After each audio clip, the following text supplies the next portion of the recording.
sort of something that's available to the wealthy. I completely agree. One of my dreams and something I hope to actually put into action in the next year or so is to create mini wellness labs that would be in local communities where people could go similar to a gym, but that would have more of these kind of wellness devices and potentially also exercise equipment, but that would have some of these more expensive devices so that a large group could share them. And also it could be a place where people can come together and talk and enjoy community while getting health beneficial treatment. So I love that you said that. And I think you're right. I think that's a perfect way to spread it out. And from my side and the less scientific side, I would say it's also just great for other health markers and for your mental health to have that community. So maybe that's something that can be built and planned in communities around the country where there's areas focused on wellness and community. I think you are describing the future. I just don't see it going in any other direction. We need that to make, proper wellness accessible, and we need it, emotionally, psychologically, and essentially rebuilding community and as this key aspect of society of happy people.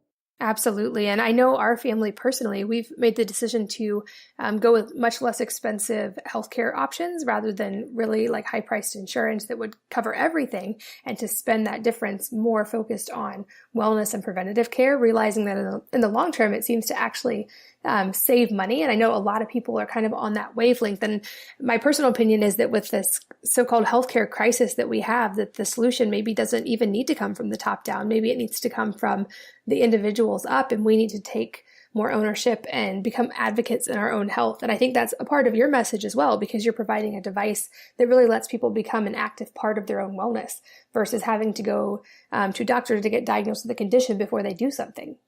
I completely agree. And we do the very same thing where we have the sort of the major medical, but invest directly in the wellness and prevention, the ways to really support our health. And I would argue, even more that we don't have a healthcare crisis as much as we have a health crisis. We need to solve the health part of it, and the care part of it goes away.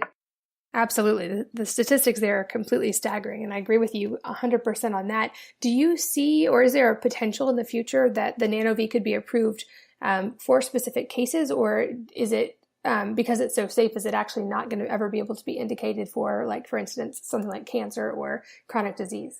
It's interesting. It certainly could pass the clinical testing for a disease. We haven't done the clinical testing, but we certainly have more than enough evidence to suggest that all of that is possible. There are issues around billing codes. So even if you had an indication for one of these illnesses, if it couldn't be billed to insurance, it might not be possible to implement it. And so our device is not one that fits nicely into the billing codes for insurance companies. And so we don't foresee that being a very realistic possibility for this kind of technology. That makes sense. And I feel like that's a frustration for a lot of people in the health world in different areas. And maybe that'll be something that one day can get resolved as well. But for now, I'm glad that it's available without that. You can just go directly and get it yourself versus even having to go through a doctor and through insurance.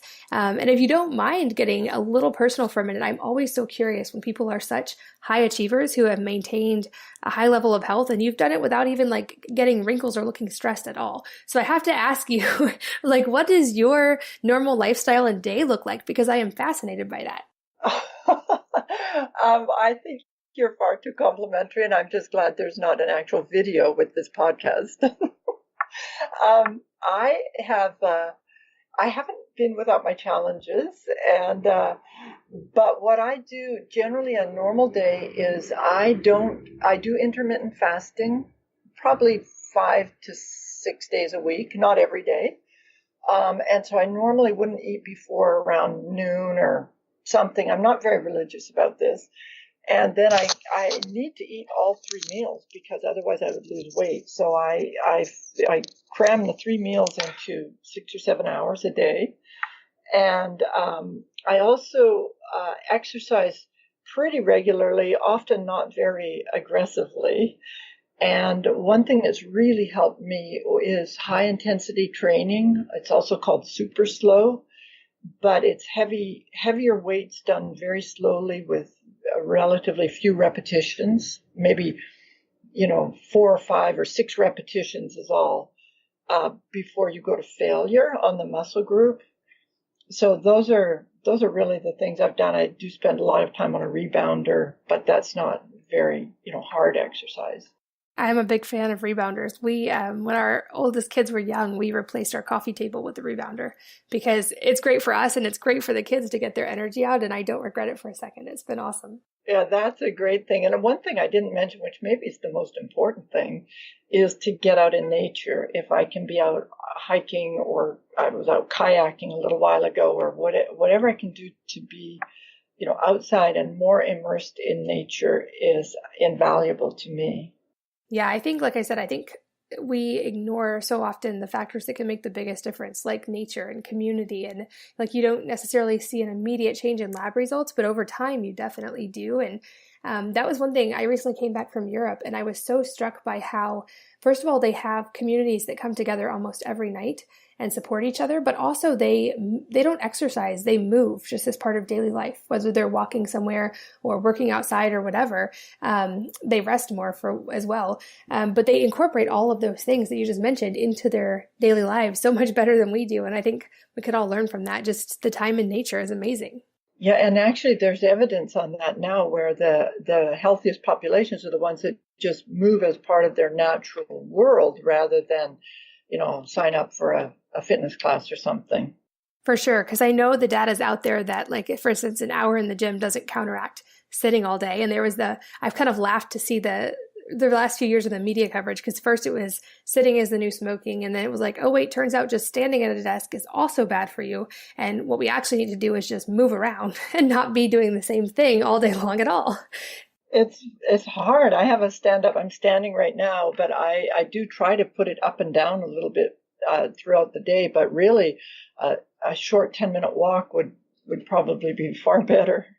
Yeah, I think this is one area I can learn from my kids for sure, because they do it right now, summertime especially. They are just running constantly or riding bikes or climbing trees, or they're never in the same position for more than 2 minutes. It's incredible. Okay, so a couple other questions I love to ask. Well, first of all, do you have anything else about DNA repair or the Nano Vi that you want to make sure we cover before we move on?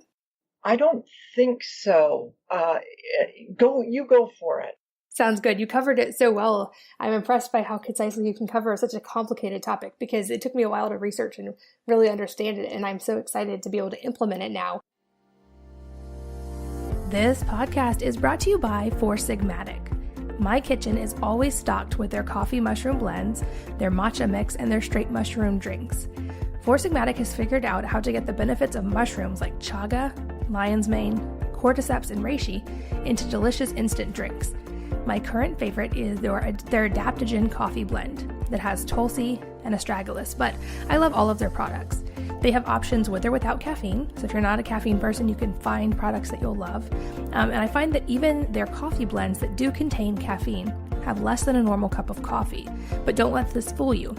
I have found I get so much more focus and mental clarity from these mushroom blends than I do from regular coffee, and without the jitters. The addition of the mushrooms, which are considered nootropics, meaning that they are good for the brain, makes these superfood blends more effective and much healthier than just regular old coffee. I love them with a dash of macadamia milk personally. I also love that many of their drink mixes are instant and packaged into individual servings, so they're perfect for travel or on the go. If you're listening to this, then you can get a special offer just for listeners of this podcast by going to wellnessmama.com/go/FOUR-SIGMATIC. That's wellnessmama.com/go/4-sigmatic. This podcast is brought to you by Kettle & Fire. You may already know that this is my go-to bone broth because it is shelf-stable, it's easy to use, and it's delicious. But you may not know that Kettle & Fire just released brand new bone broth-based soups, which make it even more convenient to eat healthy on the go. Plus, they save a lot of time when you're trying to feed the whole family on a busy night, and they are delicious. They have miso, tomato, and butternut, and they're all really, really good. Plus, they have a 20-hour slow simmer process for their broth that extracts an insane amount of protein, 10 grams per serving, and this creates a collagen-rich broth that is great for hair and skin and nails. My favorite part is it only takes a minute to heat up any of these broths or soup on the stove, and I can keep a case in my pantry so it's there anytime I need it. Right now, you can save 10% by going to kettleandfire.com/mama, M-A-M-A. The discount is already built in, so just remember that link, kettleandfire.com/mama. But a question I love to ask is off topic, but is there a book that has really impacted your life or a favorite book that you have? Oh, I have, could I do two? One professional and one personal? Absolutely. Okay, so personally, and this was a really long time ago, but The Power of Now was probably that big impact book for me personally, just being present and learning how to kind of pay attention without using your mind to just being present. And so that was a good one for me. But the one that's professionally, which is so interesting, is called The Fourth Phase of Water, and it's by Gerald Pollack. And it's about the special properties of water and how unique and amazing it is. And it's written by a very serious scientist and written at a very user-friendly level so that normal people can understand it. And it's had a big impact for me and many, many people I know. So that would be my number one pick as sort of a recommendation. I will add that to my list. Do you see things like the fourth phase of water and like the technology behind the Nano Vi and the physics side of our bodies and our understanding? Do you see that being an area of research growth in the next years or decades? Oh, that is the perfect question for me because I think it's huge. And what I see as a correction that needs to be made is that we have had a historic focus on biochemistry, on substances, pharmaceuticals, supplements, and so on. And especially in the United States, we look at the biochemistry, and it's a very big industry. But really, the biophysics and the issues around the water are areas where we have huge potential for benefit, far less potential for harm. And that there's just huge opportunities in the biophysics of it. And I think that's really the last 20 years where that's really come online. But I see that as a future direction in the U.S. I should add that in places like Russia and Germany, the biophysics, they paid attention to that for a very long time. So it's not necessarily new. It's just, I think, a shift in focus. And I think the fact that our health system can't sustain the biochemical approach, I think that really opens the door for other approaches as well. Yeah, I agree. And I would love to hear if you would agree with my explanation, but I've kind of heard it explained like in a pyramid sense. We started like kind of at the top, understanding just the body in a very like physical anatomical sense. And then we did kind of get this understanding of the chemical side and the biochemical interactions that happen between pharmaceuticals, even supplements, and how they interact. And we're kind of stuck there. Whereas the base of this and the most effective and biggest part of it is this energetic physics side that we are just barely starting to kind of touch the tip of the iceberg of understanding. Is that would you say that's an accurate understanding, or would you do it a different way? No, I agree with that. I agree with that completely. That I'm completely on side with you. And if you think about letting the body operate its own way, that the body actually knows how to repair and recover, and it just needs support, then you can't override it with a substance that's going to go throughout the body. It's going to go places you didn't want it to go, but you can't prevent that, and so on. And so there's real limitations to how much we can do by just, say, adding pharmaceuticals. I absolutely agree. And lastly, if there was a piece of advice that you could spread far and wide or give to a lot of people, what would it be? I would say to never underestimate the body's ability to repair itself. That's my biggest piece of advice. It has fantastic capacity for repair, and you just can't underestimate that. You work with it.